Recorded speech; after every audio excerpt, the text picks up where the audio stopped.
to it. That was quick. Wow. I know. That flashed by. It's because we're in such a hurry because, the soccer practice is the priority, without a doubt. In your world, it is, Ellie. I'm sure it's a really important thing. Isn't the World Cup coming up? Is your family very excited about that? Sort of. We're in proximity to where it's going to be held, and so I think a lot of people are actually leaving town that week for the finals so that they don't get stuck. So I think all of us are going to be traveling during that sometime in July just to get out of here. Well, I completely understand that. You can make some money if you're Airbnb-ing those places during that time. Because they have made an ordinance that people can't Airbnb because they don't want parties and like houses broken and streets trashed, because people pay $20,000 a night to stay in a house for the World Cup. So really? They made an ordinance. So now I'm sure people are following those rules. But we digress. We're here on Narativ Live tonight to talk about all things Epstein and more, because there's more coming up later on with Jacob Carsbo as well joining us. Maybe in the second part of the show, we'll talk about Pete Hegseth's greater North America policy that he's introducing now. But we wanted to get together with Ellie because everybody knows Ellie Leonard's incredible work with the Epstein files. She writes at The Panicked Writer, and she and I have been getting some attention from people that we write about, which happens a lot of the time. You write about people, they have a right to respond. Sometimes they're well-known people like Michael Wolff and Michael Cohen. And I guess you raised a little bit of a few issues with Michael Wolff in the last couple of weeks regarding his involvement with the Epstein network and his involvement with Jeffrey and his involvement with the general, let's call it a network because it is what it is. And Donald Trump was involved in that, and Michael Cohen was involved in that. There's a whole lot of names that we all know. But for all intents and purposes, Michael Wolff has been, a good guy in most people's books. He's been an insider who's been telling the truth about Donald Trump, and he's had a close-up friendship with Jeffrey Epstein as well for many years, but he seems to have been on the up and up. And then the Epstein files came out, and they started telling a sort of a very different story about who Michael Wolff is. And just to set the scene a little bit, can you explain to me why Michael Wolff went from being, everyone's favorite Epstein insider to maybe he's not so what? You fill in the blank there. As we thought he was. We thought he was. Yeah. I was as big a Michael Wolff fan as anyone, and as a transcriber, which is my little small business, I've always known he's had these mysterious 100 hours of interviews with Jeffrey Epstein, and so I just, I emailed him long before anybody knew my Substack, and I was like, please let me transcribe these interviews. I will do it for free. I want to hear those interviews. Obviously never emailed me back, but when he came to Substack, he was kind of welcomed like a hero. It was Michael Wolff, and he was here, and we had access, and he had information, and he was the guy who could, bring down this whole investigation with these said 100 hours of interviews. And then you start thinking, like, why haven't we seen those interviews, and where are they? And he kept saying, he's in various interviews with people. I think, did he interview with you? I know he interviewed with Waj, but he kept saying, I don't have, or nobody wants them. He did interview with me. He did interview with me. I had a really interesting time with him. I sort of took a different approach than everybody else because I've always been interested in the money of the situation, and I've always wanted to know if Donald Trump and Jeffrey Epstein ever told him that they were in business together. And he told me something really interesting during that interview because he said, yes, they were. And I asked him for an exact instance. And he gave me an example of when Jeffrey Epstein helped Donald Trump with a large influx of Russian money, which we now know, I believe, was a gift from the Russians basically to bail him out of bankruptcy. But the fact that he told us that and hadn't put that in any of his books up until then was like, that's crazy. You just broke this little bit of information. You have evidence that the president of the United States and Jeffrey Epstein, this well-known sex trafficker, were in business together, doing work together, and you're only choosing to share it now. You didn't put it in the books you wrote about Trump or anything like that. So I was like, I had my, I shared your concern around that. But you're right. He did a lot of interviews, and he certainly went for the gusto, and he raised a lot of money, almost $800,000 or something. Yeah, It's a lot of money. $823,000 because he said that Melania was threatening to sue him for saying that he had sex, or that Epstein Trump had sex with Melania for the first time on Epstein's plane. And so he said that Melania was going to sue him for $1 billion. And so he raised almost $1 million for an anti-SLAPP suit against her. She never actually sued him. And he, that kind of opened the door to a little bit of suspicion, because Michael Wolff is a millionaire and he really didn't need to raise the money to pay lawyers from, the pocketbooks of Substackers and the like.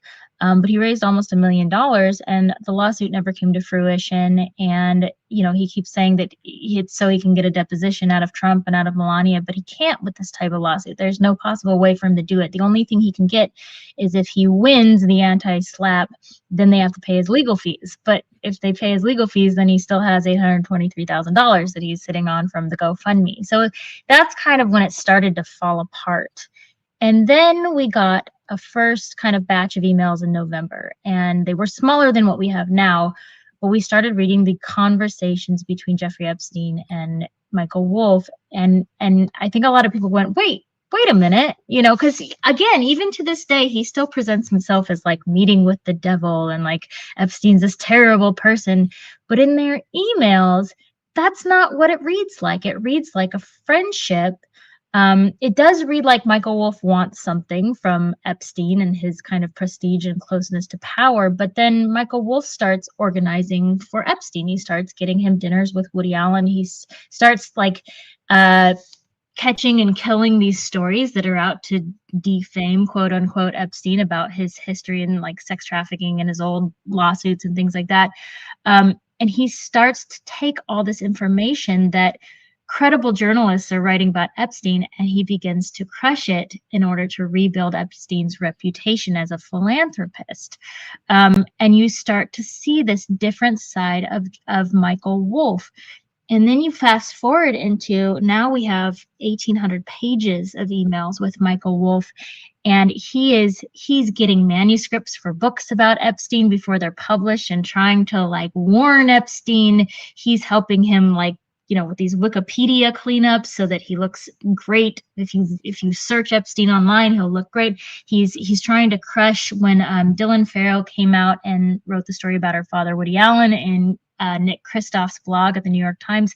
He's trying to go out and crush Nick Kristof's reputation. He's trying to decide which person, should we go after Ronan Farrow or should we go after Nick Kristof?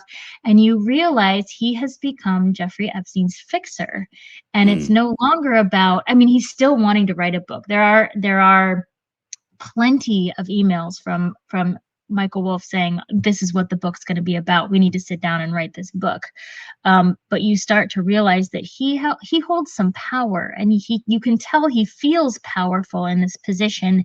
And you start to see a lot of emails that are not only inappropriate and not only definitely cross the lines of journalism, but you wonder if like there's legality involved. Like there are things that he knows that he never wrote about, he never reported, or he never made public. And you have, again, these 100 hours of interviews that nobody has ever seen. Why do you think no one has ever seen those? Well, I think the going story is that he wanted a book deal and no one offered, no one wants the interviews. No one offered him a book deal. I had somebody email me today. Somebody emailed me today very close to Michael Wolff and said those exact words. And I just said, well, then what's behind door number 2? Let's say that that's true. What's behind door number 2? If that never happens, then what is his plan? Is he going to make them public? Is he going to give them to the House Oversight Committee? Like, I get that he doesn't want to give them to the DOJ if he thinks no one would ever see them again. But like, what is he going to do with them? And my thought, I don't think it's totally about him not making money for a book, because I don't think he needs somebody to give him a contract to write a book. He can write $1 million book tomorrow if he wanted to. I think after he's seen these emails come out, he realizes that the things that he said in those emails aren't great for his own reputation. And like the things that were said in those interviews wouldn't be great for his reputation either. But also, the number one thing that Epstein was willing to talk about was Donald Trump. And that is Michael Wolff's source of fame, is writing about Donald Trump. And if you completely cut off that source, then he doesn't have his thing, right? His shtick. And I think he worries about giving up too much, and he just doesn't want to. It gives him a little bit I mean, of. that would be my inclination, is to believe that there's stuff on those tapes which are potentially embarrassing, but also potentially incriminating. You couldn't have had 100 hours of conversation with Jeffrey Epstein and not come across crimes or said things that might be incriminating, or being in the environment where crimes might be happening, because there's a lot of that going on in the Jeffrey Epstein universe. Similarly with Donald Trump, and you pointed out an interesting thing, as someone who had insider connections to Epstein and Trump, who may have sounded like enemies to people on the outside, but were not really enemies. There were, to have someone like Michael Wolff pass information from one side to the other when they couldn't otherwise be seen together. I mean, there's no ways in the first presidency of Donald Trump that he could have been out for dinner with Jeffrey Epstein. So if you're going to need to get information in a confidential way, that might be one way of doing it, or you might be spying on one side for the other. I mean, that sort of depends on whether you believe, it depends on whether you think Epstein supported Trump, which I tend to believe absolutely supported Trump in the beginning, but maybe over time changed his mind. But I don't think so. I think a lot of the time, Epstein was a big supporter of Trump, even in the waning days. But it's hard to tell exactly. And I said that just because of the policies. But do you think it was the second version of that it's the spying on each other? I think it's the spying. I think Michael Wolff loves that idea. Like, if he has information about Trump, if he has information about Epstein, he has full access to both. Both men wanted to meet with him.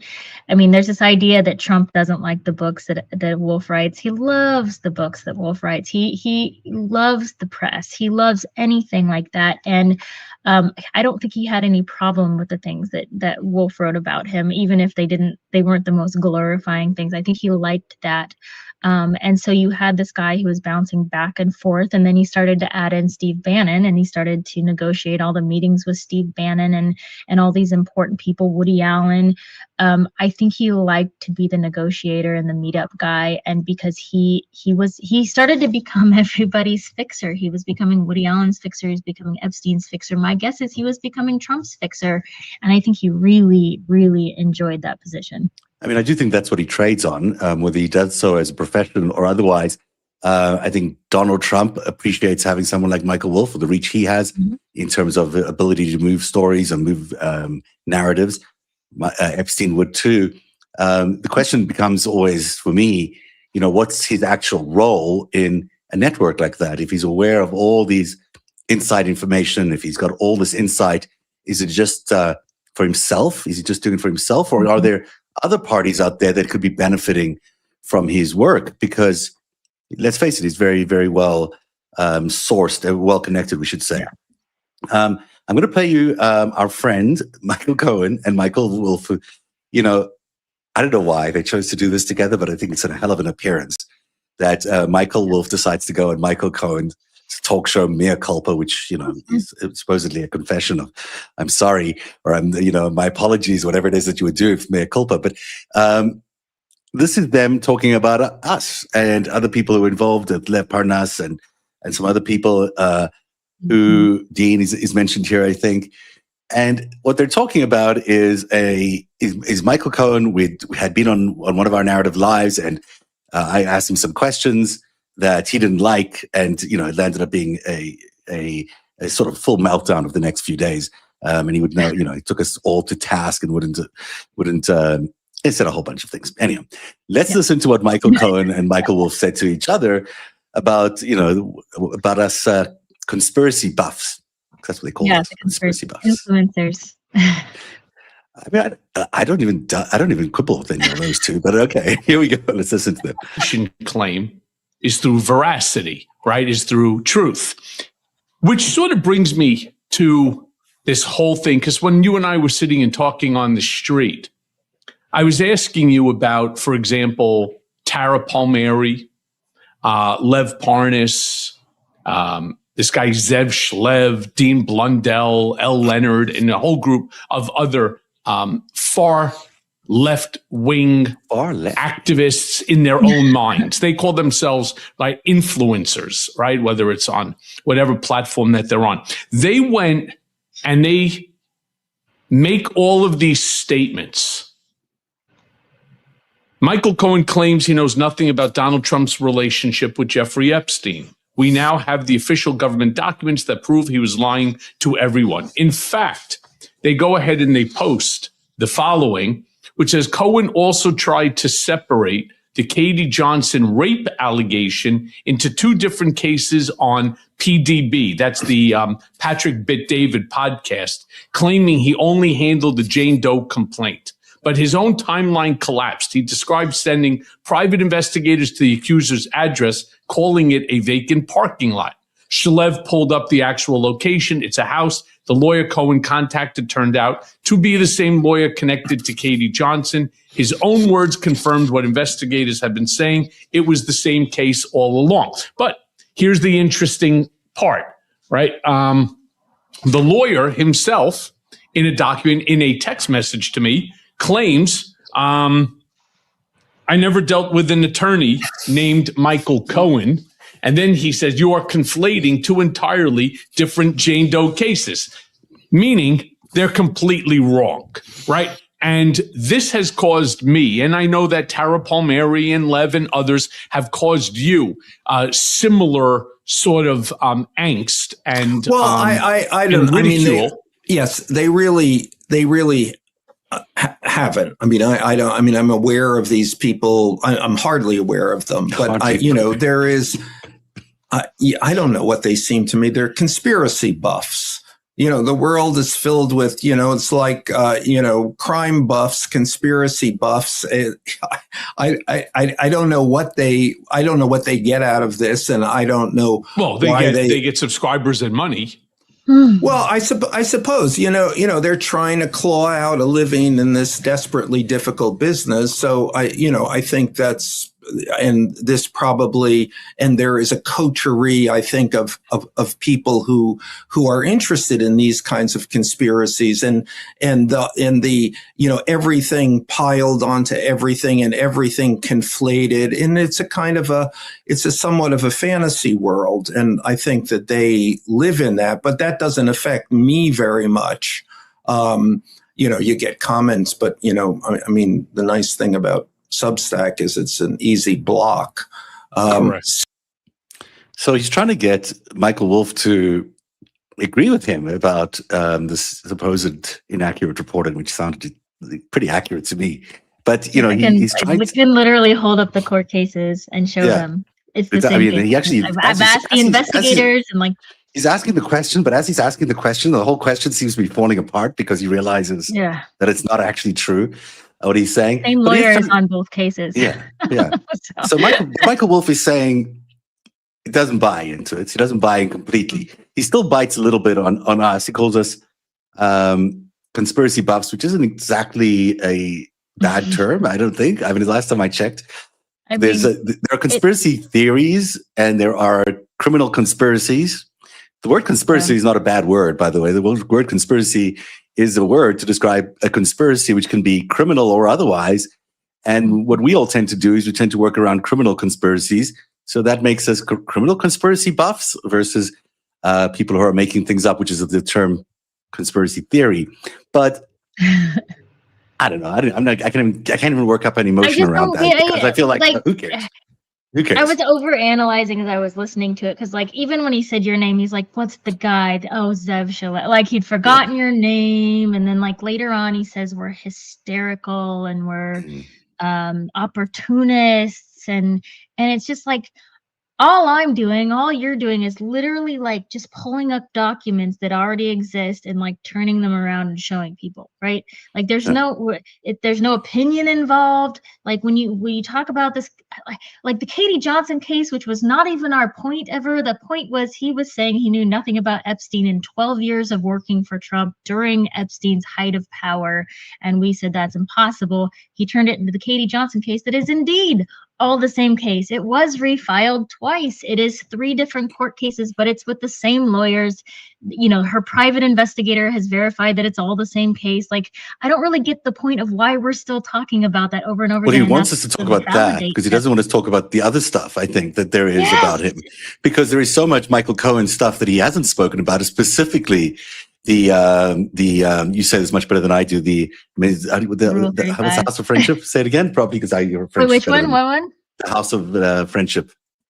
The Maison de l'Amitié. Yeah, the House. I don't get the Amitié part right. I just do the Amitié. Yeah. Amitié. I don't know. Well, the Maison de l'Amitié is a good example of where Cohen was highly involved in a potential Russian money laundering deal between Epstein and Trump and Rubelov and Putin that he even acknowledged himself may have been money laundering in one of his books. So he doesn't want to talk about that. So he keeps talking about Katie Johnson. But there is a lot that we could ask Michael Cohen about and Michael Wolff about. And it just strikes me as the two of them together in one place is an indictment on each other. I just think it's, certainly Michael Wolff doesn't need the profile for Michael Cohen. And Michael Wolff is just, slumming it in the gutter with Michael Cohen. If that's where his choice of redemption is coming from, you can come on over to us, Michael. We'll talk to you. I'll be happy to interview both of you, together or separately. If you want to come on the show, I will gladly interview both about what's happened to you by these so-called conspiracy buffs that are so mean and angry and trying to take down your life.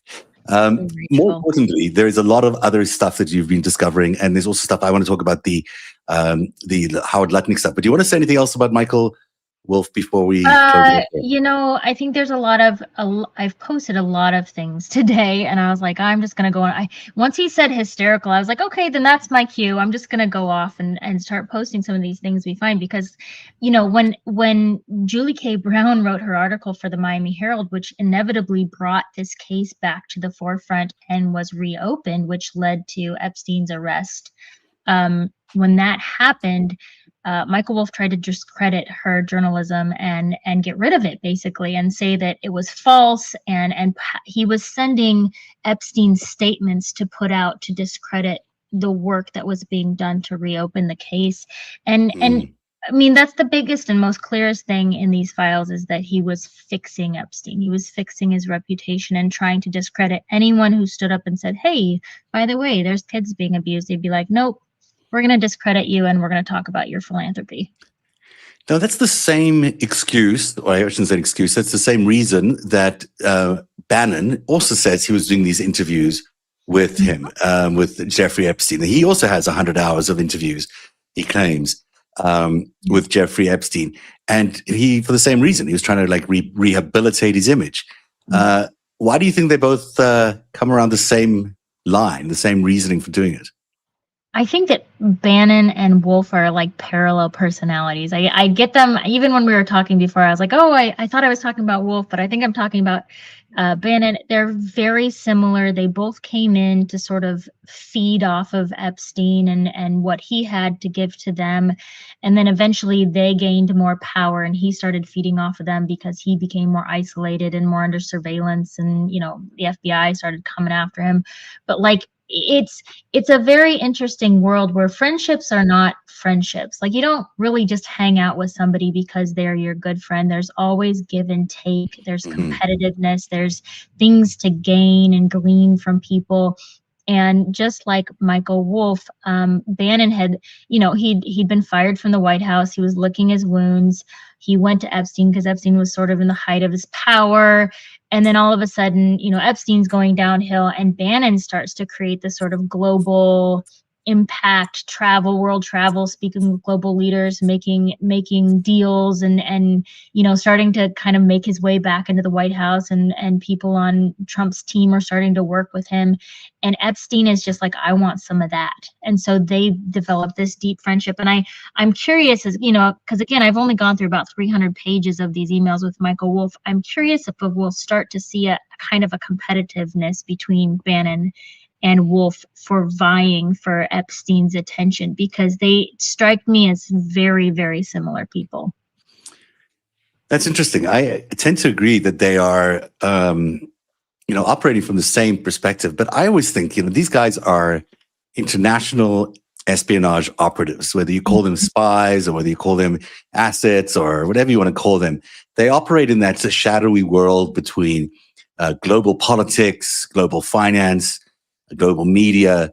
And this is their job as much as it is anything else. And so, yes, there'll be all sorts of competitiveness going on, but they will also have all sorts of clients that they're talking to or working for. It's quite possible that one or all of them were working for either the same espionage agency or competing espionage agencies that are cooperating on one thing, or agencies that are all cooperating all the time. I mean, that's very feasible that that's happening. And the reason they are giving the, hey, I'm here for the PR rehabilitation effort is because that's good cover story. It gives you the media cover story because you can say, hey, I'm just being a journalist or a PR person. I'm just doing some fixing over here versus, I'm a spy. I'm working for Saudi Arabia or Israel or whomever, which would, sort of defeat the purpose of being one of those people. So I think that's maybe possibly a plausible reason. We'll never find out who was the spy for whom, although we've come pretty close to confirming that Epstein was directly connected to the Israeli military intelligence and to Russia's intelligence services. But beyond that, we're not going to ever find the work slip or the pay slip of any of these people saying they work for one company or another, one agency or another. I don't think Michael Cohen does, but I think the others do. Sorry, Mr. You said that. What did you say? No, I said I will stay hopeful that it exists somewhere. I mean, it exists, yeah, but it's probably under some serious lock and key. So that's what else should we say about Michael Wolff and Michael Cohen? Is there anything else you want to share? I think Michael Wolff is a little bit lost in the clouds. I think he's a bad guy. I think the things that he writes, you clearly show where his stance was, but I think as of right now, I think he's sort of like floating around and living in Michael Wolff world. I think Michael Cohen is kind of like trying to develop a dream team of people to bolster his image or his point of view or whatever, who are just like unaware of what's going on in the world. And it feels a little scrambly. It feels a little like, I don't know. I think that's actually a very good point you're making. It's really important for everyone to settle on, because Michael Cohen clearly is in the midst of trying to get a pardon or do some sort of deal with the president of the United States to get that pardon. That quid pro quo looks a little like this. He is going to say that the evidence he gave during the Stormy Daniels case was coerced. He was forced to give it, and therefore he needs to be completely discounted, and that verdict against the president needs to be completely thrown out. He'll do that for Donald Trump, presumably, if Donald Trump gives him some sort of pardon or, some sort of get out of jail free card, whatever it is. The truth of it is that is all working in this network. Let's call them a network, because that's the word I think fits best, around Donald Trump. I mean, they both are working. If that's the deal that's being constructed, they are working in each other's interests, but it's really the network's interests. It's in the network's interests that Donald Trump get out of his criminal indictments, and it's in Michael Cohen's interest, but it also is the network's interest that indictment gets thrown out. So that all makes sense to me. It aligns in some ways. So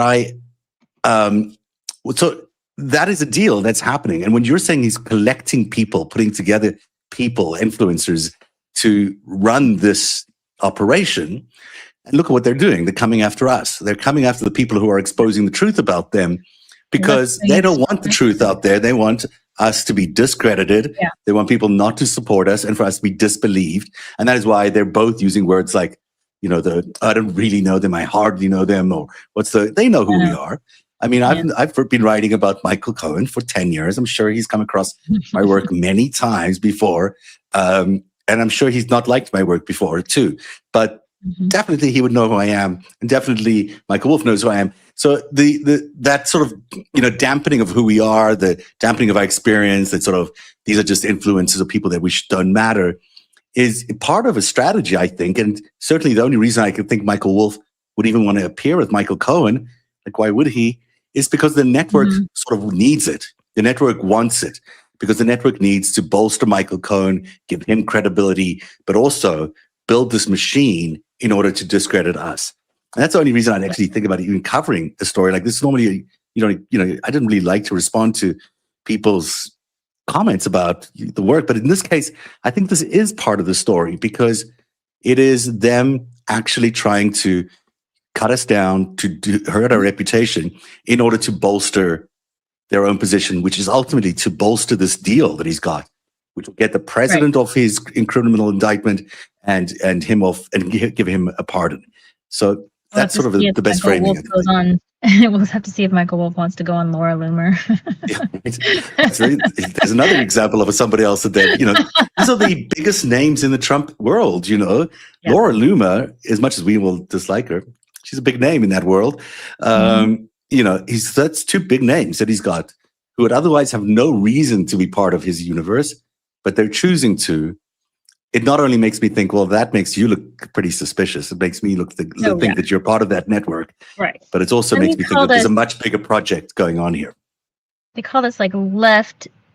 What do they call us? Left wing, extreme activist, whatever it is. Like that terminology just makes me go, oh, okay. So the only people who use that terminology are people who are on the right. So if that's where you're going, then just go. You're not going to get the support on the left anymore if you decide to go that direction. But yeah, I clipped together a couple of things that was just from one interview that he did with Joyanne Reid, where he goes, "No, I'm definitely not getting a pardon. That's not what I'm trying to do." And then he's going like, "But I do want Trump to sign here and here." And she goes, "That's a pardon," And it's just like, that's what if that's what you're trying to do, just say it. I don't think Trump wants to give him a pardon. I don't think he's interested. Yeah. But I think he will. He'll give him a pardon if he gets off the. Okay. If he gets off, if Cohen comes through and he says that testimony was all coerced and it helps take, clean up Trump's record, absolutely he'll get a pardon. Yeah. He's as transactional as anything, that guy. If you're throwing a little bit of money, he'll probably do it without that as well. He seems to be selling them for like $1 million a piece. Ellie, I know you've got to run, so I'm going to let you do that because you got an important event to go to. So good luck to your team, and I hope they win.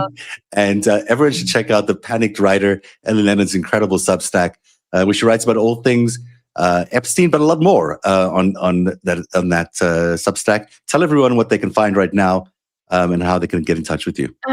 Okay, so right now I've been really focusing on the Hilton Head, South Carolina investigation, which got a lot of publicity today. Everybody, it was wonderful to see all these news outlets talking about the story and in depth and giving it, I feel, the spotlight that it deserves. The folks at the Post and Courier in Charleston, I believe, are doing some incredible investigative work down there, and they were very kind to include some of my stuff that I've been working on in the Post. So I'm really happy to just see that getting some visibility because those were the missing interviews that we were talking about a few weeks ago that came to light. So I'm continuing to focus on that. I'm continuing to focus on the Michael Wolff emails, and there are things behind the scene that I will continue to work on.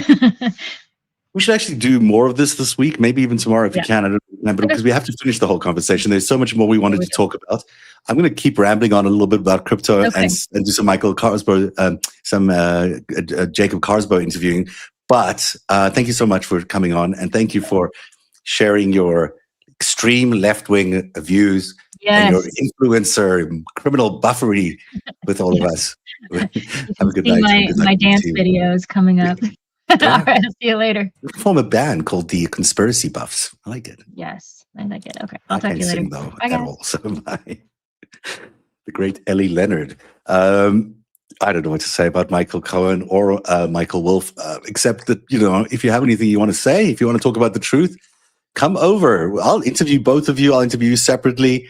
I am dying to hear your points of view about everything you have to say, because at the end of the day, that's our job, is to get to the truth. And anyone who wants to reveal anything, I will gladly have you on the show. If you know stuff about what happened with Jeffrey Epstein, if you know stuff that happened with Jeffrey Epstein and Donald Trump, I want to hear from you, and I'll gladly interview both of you. I don't imagine it'll happen anytime soon, but I have no problem having both of you on the show. I want to talk a little bit about two things quickly before we disappear.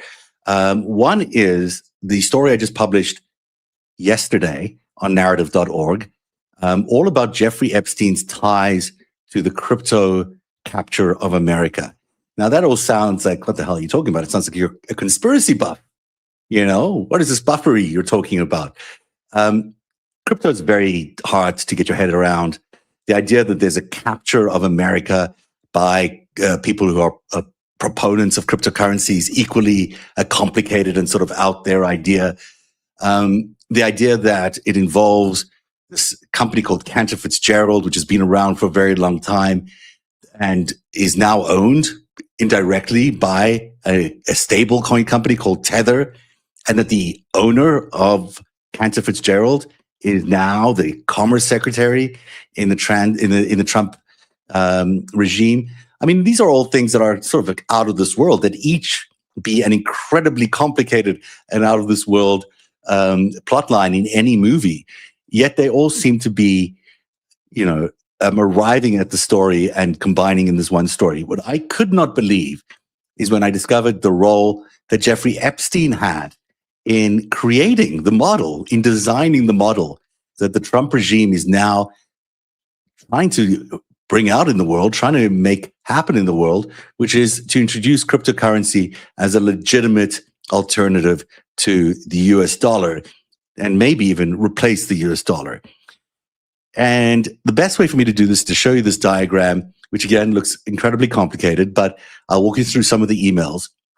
When I found out that Cantor Fitzgerald was actually owned by Tether, the stablecoin company, through a loan that they give the the Howard Lutnick family in order to buy Cantor Fitzgerald, because he had to divest of Cantor Fitzgerald when he became the Commerce Secretary. He said, I'll sell it to my kids in a trust. They didn't have the money to buy it. So instead, Tether, the stablecoin company, paid the family so they could buy their stake in Cantor Fitzgerald. Now that's okay. So who cares, right? That happens. It's not so kosher that the same company, Tether, also uses Cantor Fitzgerald to be the custodian of all their US dollar equivalents. So every time you buy a stable coin, it's pegged to the dollar. So that company needs to have an equivalent amount of US dollar treasuries in some sort of custodian care.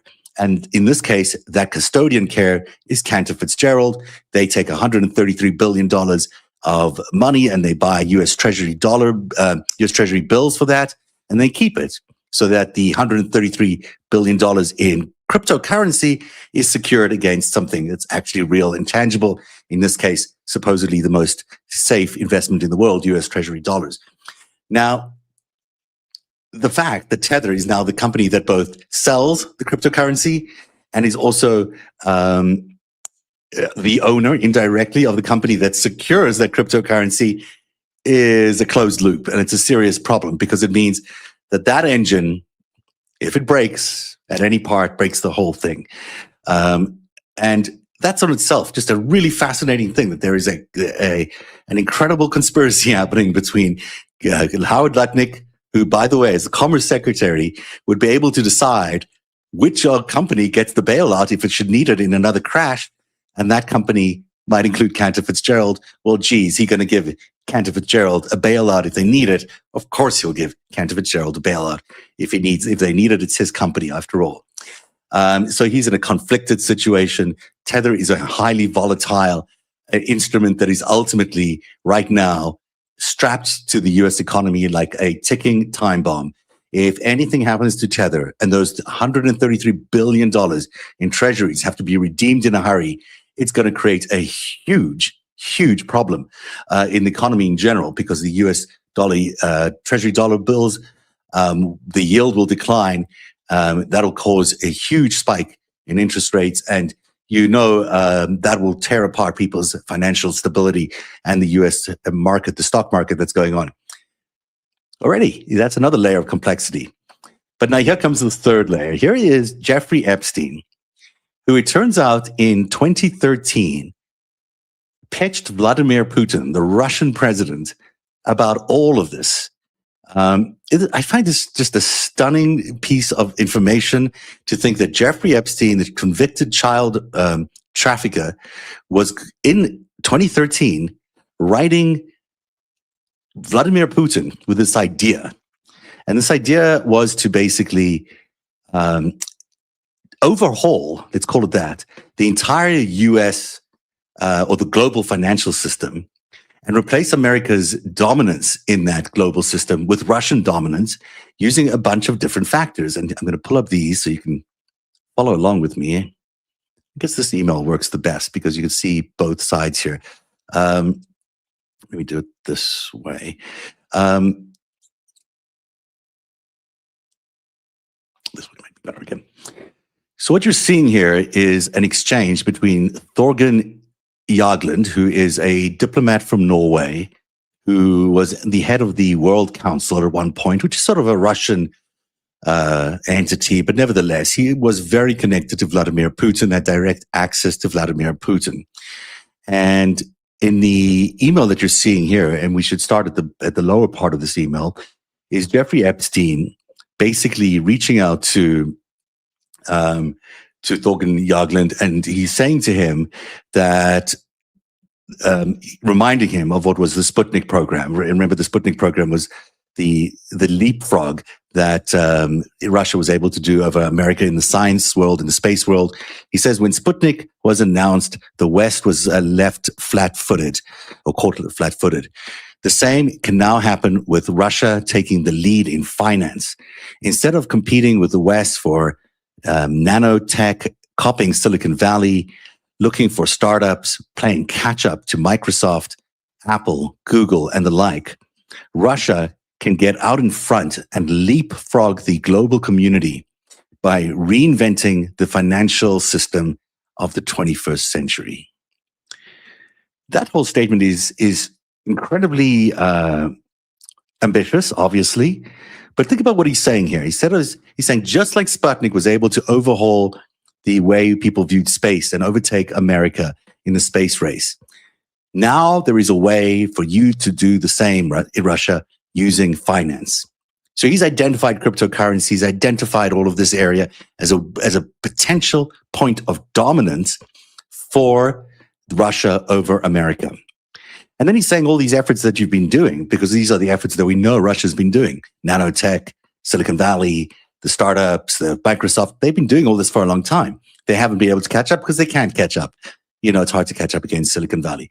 Instead of doing that, he's saying, get out in front and leapfrog the global community by reinventing the financial system for the 21st century. Now, what does that reinvention look like? Well, you don't have to look very far to figure out what it is. It's cryptocurrency. It's one of the biggest and most important innovations, potentially, in the way banking is done. The blockchain is not necessarily Bitcoin, not necessarily crypto, but the blockchain is a very important piece of technology. So then he goes on to say, since banks were invented in the 1600s in Venice, little has changed. And though technology has enabled new speed paradigm, fundamentally, it's still the same. As you know, I helped craft the derivative markets in the States in the 70s. This is a big deal. If Epstein is claiming, and he claims here in this email to have invented the derivative market, we're talking about that, all that era that led up to the crash of 2008 and the general plunging of the economy from 1987 onwards in various crashes that happened. Sorry, excuse me. So all of that is important to note and important to remember. Russia is uniquely, he says here, unique in its capability to execute on a grand vision, a new form of money. On a worldwide basis, it is much larger than any single project envisioned by any government, and at its core, not really that difficult to bring to fruition. So he's saying, we can do this. We've got cryptocurrency. We've got all these other technologies that are coming to light. I did it in the 1970s. I created the derivative market. That was disruptive then. I've got something just as disruptive coming now. I know how to do it. It's a new form of money. We assume that is cryptocurrency. And I know how I'm going to do it for you, Russia, in order to overtake the financial world and the financial dominance of the United States. That is a phenomenal piece of literature, email documentation that we have now, Jeffrey Epstein as the architect of what he would call the overhaul of the financial system in the world. So then Thorbjørn Jagland is saying, hey, Jeffrey, this is not so easy for me to explain to Putin. You have to do it. My job is to get a meeting with him. Can I say this? I know that you want to attract foreign investment to diversify Russian economy, and that you had a meeting with several investors last time you were in the United States, but not much has come out of it. I have a friend that can help you to take the necessary measures and then present you and ask whether it is interesting to him to meet with you. This is Jagland negotiating how he's going to pitch Jeffrey Epstein's pitch to Putin. And he's going to tell Putin, hey, you've had a hard time getting foreign investment. I've got the guy that's going to help you get foreign investment. And then he suggests that he has this meeting with Putin. Now, we don't know if the meeting happened or not. I know you want to know. I want to know too. But that is pretty much off the books. But we do know that Epstein visited Russia several times. He had visas to Russia. He met with the deputy economic ministers on several occasions. He had a direct contact with that same economic minister. It's not like he was a stranger to Russian diplomacy or intelligence. He knew that community pretty well. There's also this happened the day after that exchange. In the Epstein files, we find in the Google Calendar that he had put in a date and a project called Prepare Putin Paper that he did the day after that pitch went in. So clearly he was working towards creating that pitch for Vladimir Putin. There is a follow-up back and forth, which I have on the site, which I really encourage everyone to look at, because he also demands that if he meets with Putin, it's got to be a 2 to 3 hour meeting at minimum, and that it's got to be away from the maddening crowds of St. Petersburg or any of the other places that Putin is always stalked at. So now look at this map again of how Jeffrey Epstein connects. We've explained to you how he connects to Vladimir Putin. We've explained to you that Cantor Fitzgerald closed loop that we see there around Tether at the bottom, and there's Howard Lutnick, the Commerce Secretary. So into this dude called Brock Pierce, who is a really eccentric looking guy. And I'm going to try and see if I can find you the photo that we showed you in the Rolling Stones, because it does give you a good, Rolling Stone, I should say, it does give you a good sense of what this guy looks like and the kind of character he is. So here he is.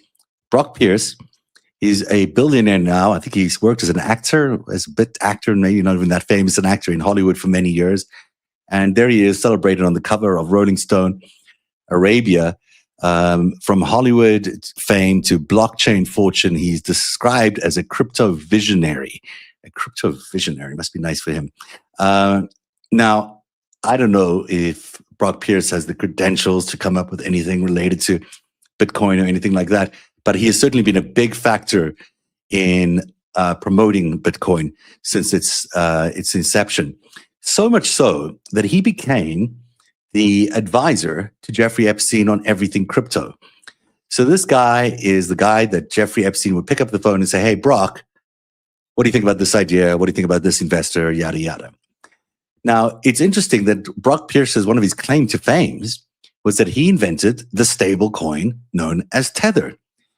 There's that name again, Tether. So Tether is the stable coin that you peg against the US dollar. You buy US dollar treasury bills, and suddenly they are secured, and you now can use Tether as a secure currency, which is harder to do with regular cryptocurrency. So what does that do to this picture here? If you look at it this way, now you've got Brock Pierce connected to the invention of Tether, which means Jeffrey Epstein is connected to the invention of Tether. And Jeffrey Epstein's neighbor is the current Commerce Secretary, Howard Lutnick, who was his neighbor for many years and was in business with Jeffrey Epstein for many years, and who came to visit Jeffrey Epstein on his island, and who knew him for, those 20 years almost, that they were neighbors. That is beginning to look like a very tight circle of people, all involved in the same crypto scheme that could tank the US economy. Then there's this third chain here, which is the Gulf money pipeline. And it's a bit misleading in this graphic because it does show that Steve Witkoff and Jeffrey Epstein are sort of connected to each other. I don't have that connection solidly confirmed, but let's assume there is some sort of connection.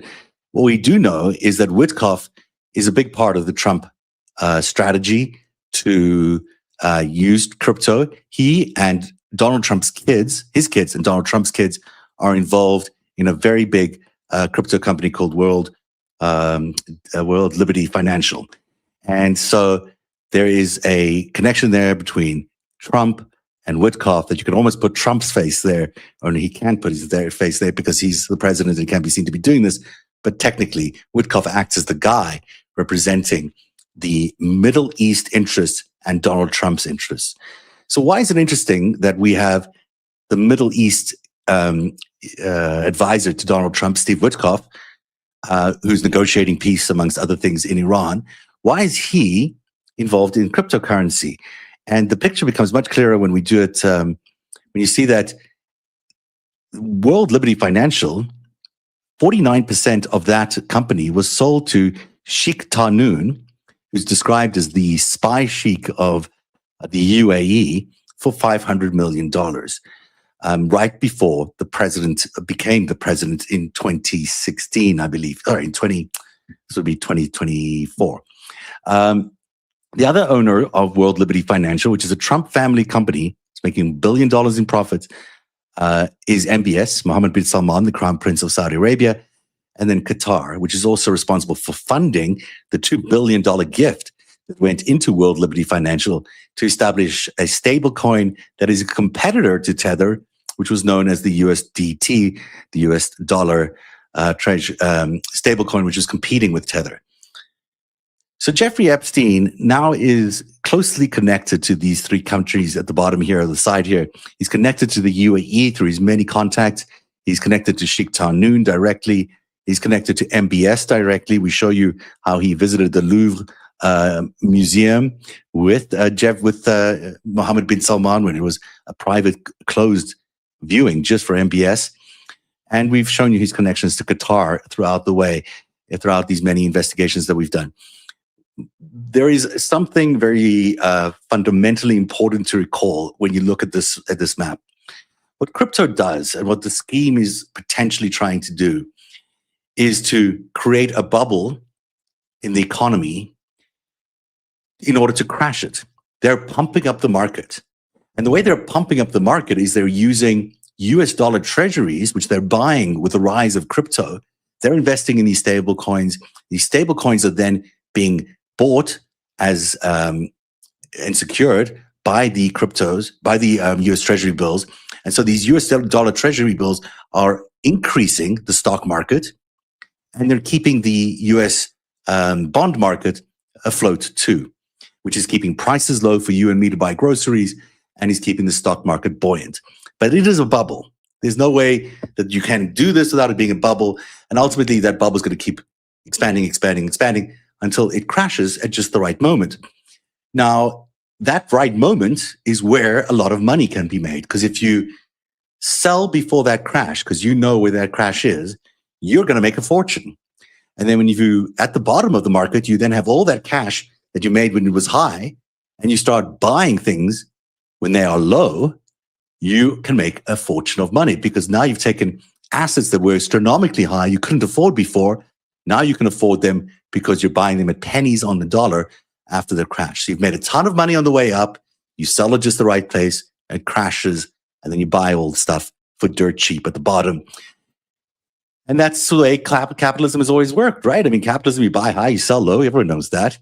Except when you're rigging the market and you know when the high is and when you know when the low is, you're in control. You're in control of who will make the money and when that will happen and how you can profit maximally from it. And this network that we're seeing operate here did the same thing in 2008 before the 2008 crash. That's why if you can't, take a look at The Greatest Heist Book 2. It's published at Narativ.org. There are 9 chapters. There'll probably be 2 more. Very important to understand exactly what happened in 2008 with Jeffrey Epstein and Howard Lutnick, by the way, is being repeated now in 2026 with cryptocurrency replacing the mortgage-backed securities that were the derivative-based entity or technology which crashed in 2008. So what we're seeing now is nothing less than a crime in progress, a rigging of the American market. And it's not just a rigging of the American market so some guys can get rich. It is the most extraordinary amount of wealth that is being transferred from the American Treasury, from the American taxpayer, into the hands and pockets of these Middle Eastern companies, of the MBS, Saudi Arabia, UAE, and Qatar, and other related entities. And Russia, of course, can't leave Russia out because they're a big piece of this, and China. So you've got this network of, and Israel. Did I mention them? I got to mention Israel because people tell me otherwise I'm being biased. And Israel. There is a group of countries that have been rigging the world's economy and rigging America's economy in order to gain as much money and control of it as possible, stealing that wealth, transferring that wealth into the United States, out of the United States into their hands of these crown princes and their various entities around the world. And that is the broad range of how this crime is being undertaken. So this discovery that Jeffrey Epstein was pitching Vladimir Putin in 2013 about how he wanted to achieve the goal that we're now seeing play out in real time. Well, that's how you can tell that this is could not be that prophetic. You could not be that much of a predictor of the world to imagine this completely outlandish, impossible to believe plot that some sort of digital currency was going to replace everything in a future world that only a few people could make money out of, and yada yada yada. You just couldn't imagine that in a world of 2013. Out of Barack Obama, most loved, stable president in a long time, no one could imagine an attack on the American economy where a president beholden to Russia would crash the economy in order to make cryptocurrency become the world currency while his allies in the Middle East stole the wealth of Americans. But yet here we are. That's sort of the sum total of the story that we're telling. And I might just leave it there. I want everybody to pay as much attention as you can to crypto and to the story. It is available in multiple parts on narativ.org, narativ.org. There are paywalled because I got to pay for life and I got to pay for all the content we make here. It's incredibly expensive to investigate a lot of this stuff and to produce all this content. And ultimately, we rely on funding, and the only funding we're getting is from you. And you are the people who support this investigation. None of this, I believe, would ever come out if it weren't for the support of people like you who help subscribe to Narativ and who fund these investigations. I know personally, I ran out of resources many years ago to be able to do this on my own money, almost lost everything I had. So the reality of it is this is not the kind of thing an individual can pursue or an ordinary individual can pursue. Maybe if you're of spectacular wealth, you can. But for me, that was not an option. I need the support of people like you who care about the truth and who also care about the future of America, who care about the fact that America's wealth is being stolen, that America's birthright is being stolen in many ways, and that the dream that America was built on, this idea of a government that worked for the people, a dream that we'd all subscribed to, that this government was going to be better because it was going to be this representative government that worked on behalf of our interests. Well, that's going, and if we don't step in right now to ensure that this capital wealth is not stolen from America, it's our next generation, your kids, and the next generation after that, and many generations down the line that will continue to pay the price of this incredibly criminal government that has taken over the American presidency and indeed the House and many other aspects of our institutions like the Supreme Court and the media, which is happening right now, also very, very frightening. I am going to let this stand there. If anybody has any questions, I've got a couple of minutes here, so I will. I'll take any of your questions. I'm looking at the Substack chat and the YouTube chats. If you guys have any questions, I'm going to try grab them and see if I can. Going to buy your book. Well, it's not actually a book. It's on narativ.org, narativ.org. It's just a chapter by chapter, and there's two books. The Greatest Heist one tells you the story of how Donald Trump and Jeffrey Epstein were co-opted by Russia in the 1980s. Their whole story of how they became assets for Vladimir Putin now, but also back then the KGB. And book 2 is all about 2008 and how the crash of 2008 was manipulated by Jeffrey Epstein, Donald Trump, and it also includes the Howard Lutnick piece from that as well. People are asking, I hope you shared it with Ron Wyden. I know people have shared my work with Ron Wyden, and I know he's aware of it. I've shared a bunch of stuff with various congressional people. That's all I can do. I can't do much more than that. I'm sure they are aware. I get feedback a lot of the time from people inside the broader world that is the sort of shadow government or the shadow world between governments and politics and finance. And this is resonating, and it's certainly hitting a lot of eyeballs, and people are very aware of the story. It's not like they don't know about it, but I've not heard from Ron Wyden's team. And if anyone wants to contact me from Ron Wyden's team, I'd be more than happy to share what I know about this. I thank you very much for all the compliments. It's great to hear that from everybody, and I really appreciate all the that with the enormous amounts of gratitude. So thank you very much for all the nice things you're saying. Can you post this information? This is a free broadcast, and this will be free on the website right after we get off. I'll leave it up there on narrative.org. It'll take me some time to put a summary together, but right afterwards, you'll be able to see this entire thing, the Ellie interview we did earlier, and indeed this as part of the same hour on narrative.org. I think I don't see many other questions. Well, I see lots of nice things, but I don't see a lot of questions. So I'm going to leave it there. I was going to, and I may still try to do this, play you an interview that I did with Jacob Carsbo earlier on today, because there is another big story that is happening in the world right now that you could really only describe as, if you think the other stuff we've been talking about is terrifying, this stuff might really terrify you. Pete Hegseth has been talking about the greater North America as a new strategy inside the Pentagon and the White House. The intention of this rethink of the world is to basically think of the North American continent as America's continent, and to basically force the security interests and the national interests of America on Canada, on Greenland, which is of course Denmark, on Panama, on Ecuador, Mexico, you name it, all those countries. It is a stunning piece of sort of bravado. I can't believe that they've gone out there and they've put out the statement, which basically says, you all have to agree with me, with the United States, or we're coming after you. So I spoke to Jacob Carsbo, who's a former Danish intelligence officer, about the comments from Pete Hegseth. But here is Pete Hegseth's comments first. And I think I'm playing them, if I'm not mistaken. Here. That's why President Trump has drawn a new strategic map from Greenland to the Gulf of America to the Panama Canal and its surrounding countries. At the Department of War, we call this strategic map the Greater North America. Why? Because every sovereign nation and territory north of the equator, from Greenland to Ecuador and from Alaska to Guyana, is not part of the global south. It is a security perimeter in this great neighborhood that we all live in. Each one of these countries border either the North Atlantic or the North Pacific.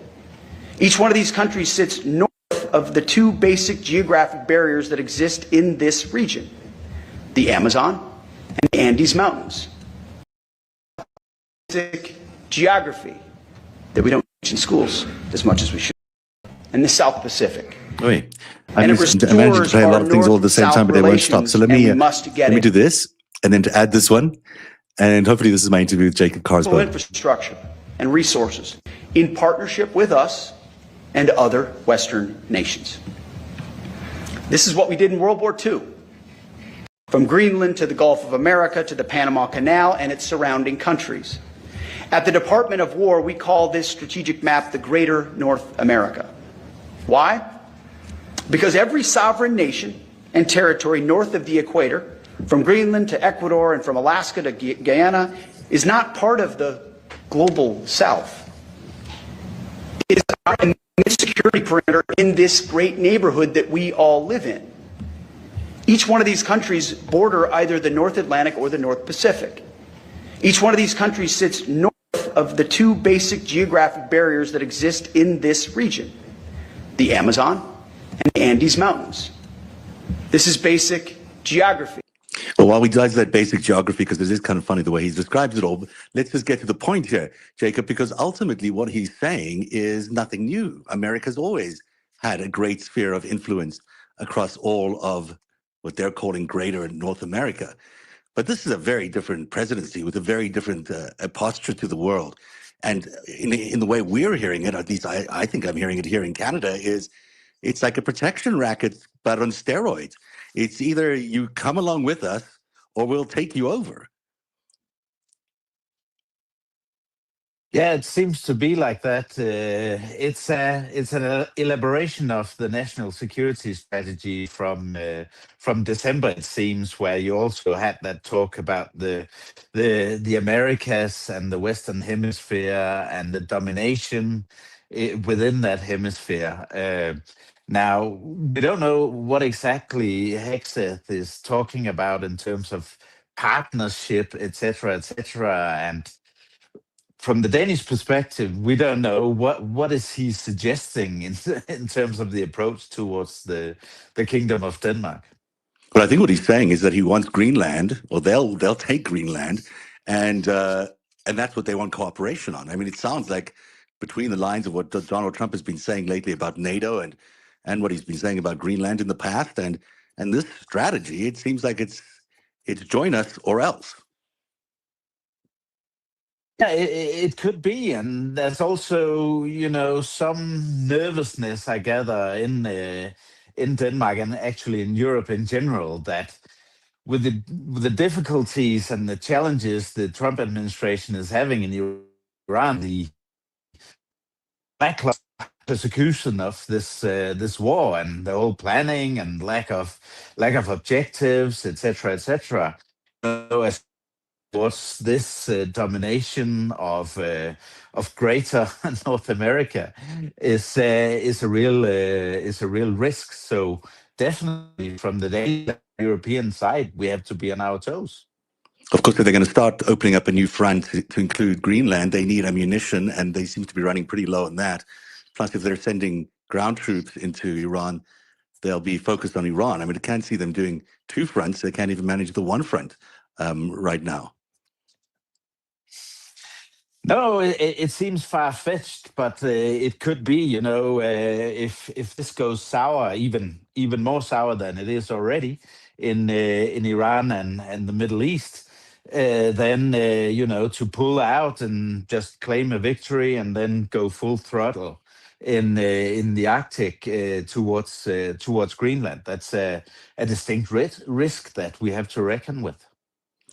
I guess And the also, response. I should say also, with these statements that Trump has made about the NATO allies not helping out in the middle, you should remember we've not been asked about this war, etc. And then when Right. things go south, Trump expects us to come and help out, clear out his mess. Of course, we can't do that. And then with all that deep going on, there is obviously a great risk towards Greenland. Now, we heard a couple of weeks ago that the Danish actually had sent, live combat-ready troops to Greenland a few weeks ago, that they were anticipating something very real, or at least being prepared for something very real in terms of a conflict with America. This is unusual, of course. You don't get two NATO countries standing off against each other with real weapons very often. And here we are looking at the exact scenario. Is it the end of NATO? Well, if Trump to attack and the Danish Prime Minister has said that, and I'm sure most of Europe agrees, perhaps with the exception of Hungary, but Viktor Orban's Hungary. But we're in a really bad place, and Denmark now, and what happened already in January with the close cooperation with our European allies and with Canada, and we have time now to elaborate that and to have even more of a force presence in Greenland. Ironically, there was this huge NATO exercise up near Norway in the Norwegian Arctic just last week or the week before, and the U.S. participated, and things were going quite well. But I think from the European perspective, it's always like it's not like it was. Everyone is training, and the soldiers are doing their job, obviously, and the military to military cooperation is reasonable. But in the minds of the decision makers in Europe, there's always this. What are we supposed to be thinking here? So it's a very, very challenging time.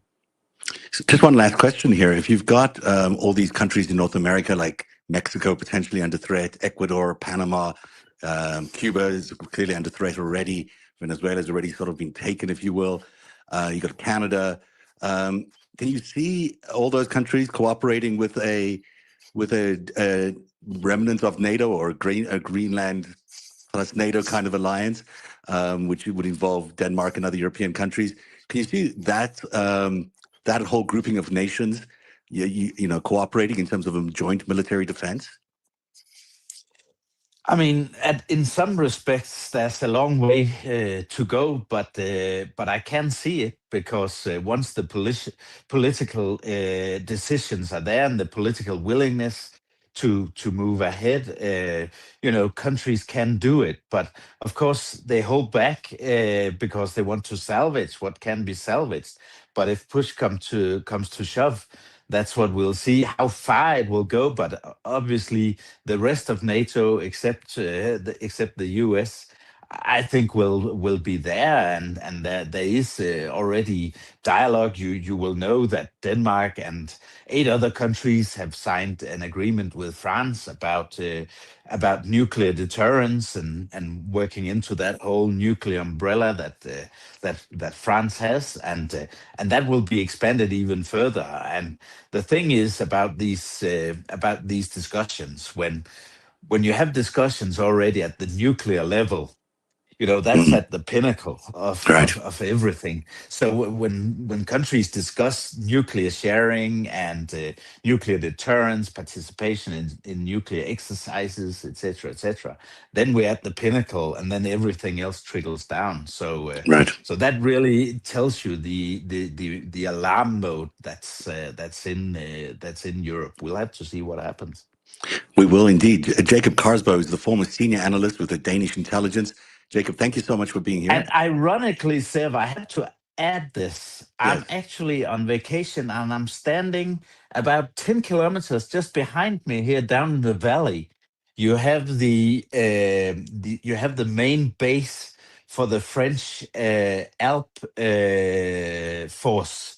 These Arctic soldiers that deploy in the mountains and go up to Arctic and actually help Denmark. So actually, these old friends of mine in this village where I am, I used to work here many years ago. They've all been instructors down in this regiment. So it's just coincidence you're there. You're not actually there for anything official, right? It's quite interesting. Well, but there's a little anecdote. No, thank you very much. I appreciate that. We should also tell everyone about your book because it's out in Danish and everyone wants to read it. Yeah. If they speak or read Danish. Tell everyone about the book. Yeah, I mean, it's whole Denmark and Europe is under from the Trump administration and from Putin from the East, and it's called Subverted, and it's about how this whole Trump approach is subverting in general terms and also from the intelligence perspective that used to be my profession. Hopefully we can get it translated. It's hard to get the right context in North America to have these things translated before you are a big star. I know it's really difficult in Canada getting anything published. So we'll see if we can get anyone to publish it. And I might have a contact for you on that. So actually, I'll share it with you later. And also, thank you very much for being here tonight. And we'll talk to you again soon. Talk to you soon, Seb. Good to be here. Thanks for having me. Thanks, Jacob. Jacob Karsbo is joining me from France, is where he was. He's on a skiing vacation. And I thank you very much for his time. What are you saying there about this Greater North America project that is now part of the Pentagon policy is really frightening. I mean, you in the chat were talking a lot about how this is mob extortion. It is, in fact, exactly that, because none of these countries, Canada, Greenland, Mexico, Panama, Ecuador, none of these countries agree with America's policy. So for America to institute some sort of greater America security enforcement project where they all have to listen to what America says, even though politically and policy-wise they disagree, well, that just sets up a really impossible situation. This is like the scene from The Godfather or Goodfellas, where mob person number one walks in and tells the store owner, you will pay us this money and we will protect your store. And if you don't, or else what'll happen. Because that's exactly what this feels and sounds like, is America acting like a mob enforcer, acting like a racketeer looking for protection money, basically from its neighbors or else. So keep that in mind. This is a big story, the North America strategy, as are all the stories we covered today. There's a thread throughout them all, whether it's Ellie Leonard and I talking about Michael Wolff and Michael Cohen and their strategy in order to discredit our work, in order to basically stop the truth from coming out by criticizing us, by talking about us like we're, making things up, like we're conspiracy theorists or conspiracy buffs, whatever he called us. That nothing could be further from the truth. I mean, my interest is in the truth. Ellie's interest is in the truth. Whoever has the truth will find it, and I'd be happy to interview anybody. But it gives you a sense of the organized way that this network is looking to crush anyone who says anything against them or anyone who exposes the truth about them. You can see that through the use of people like Loomer, Michael Cohen, and Michael Wolff. Secondly, the second story was all about the crypto story, and the other piece of investigation I've been doing around Jeffrey Epstein's involvement in the crypto network and the extraordinary work he's been doing or had doing that for Vladimir Putin. I mean, that really just seemed to be the story here, is that Epstein created an environment for Russia to leapfrog over America using cryptocurrency. And it looks like through all these connections, whether it's Lutnick and Tether or Piers Brock or the Saudi and UAE connections that he had, that project that he was working on has come to fruition. And that indeed, these very, very same entities are in the middle of a pump and dump scheme that could crash the US economy. And then you ended there with Jacob Karsbo, who's no slouch at all, who's a chief analyst for the Danish intelligence organization, or former at least, although I don't think you ever leave those organizations, sharing his perspective on what it means for the Pentagon to have a greater Northern American strategy amongst countries that don't agree with it. Could set up at the fall of NATO, could see a conflict between Denmark and other European countries and Canada against the United States, which is, of course, a horrific and unbelievable scenario you would never have imagined just a few years ago. That is our coverage tonight on Narativ Live. Thank you for being here. We will be back tomorrow at 3:00 with a 5-stack, plus many, many other interesting reports as we go through the day. And who knows what the news is going to deliver in the next 24 hours. Certainly, a lot has happened in the last 24 hours. You can't imagine what might be next. Thank you for being here. Thank you for your support to Narativ. And have a great evening, everybody. We'll see you again tomorrow.